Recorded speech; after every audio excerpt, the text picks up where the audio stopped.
Zaragoza. Steve Zaragoza. Hey, Steve Zaragoza. Was there an echo in here?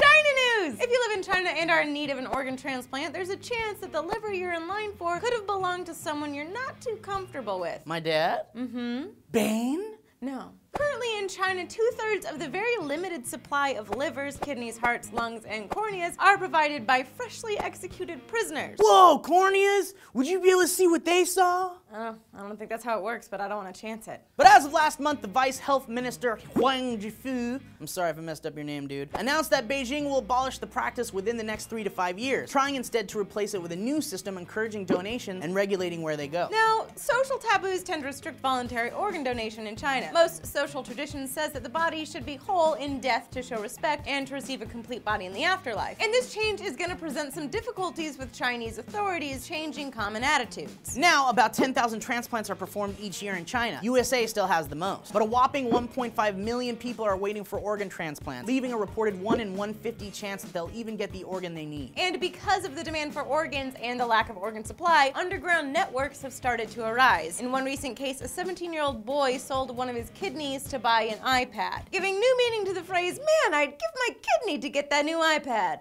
Look, I mean, a sperm sample, maybe, but a kidney? You should just hold out for the newer version. They're gonna put one out right after you sell your kidney for it. Classic Apple. Classic Apple. And in order to put a stop to crazy illegal sellings like this one, China is testing the new system of encouraging donations in half the country, hoping to expand it nationwide later this year. And they do have a lot of work ahead of them. In the past, pilot programs have tried to persuade people to donate, but the donors that agreed were mostly rural poor and wanted financial aid in return. And of course, there was the survey done in Guangzhou.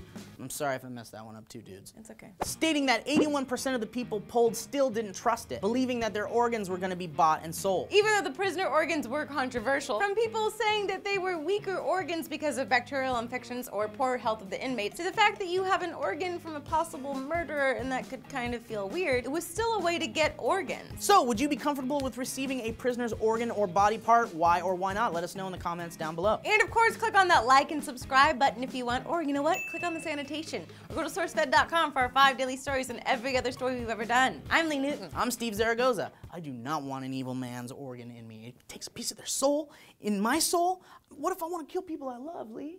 I think that's already a Halle Berry movie there, buddy. Catwoman?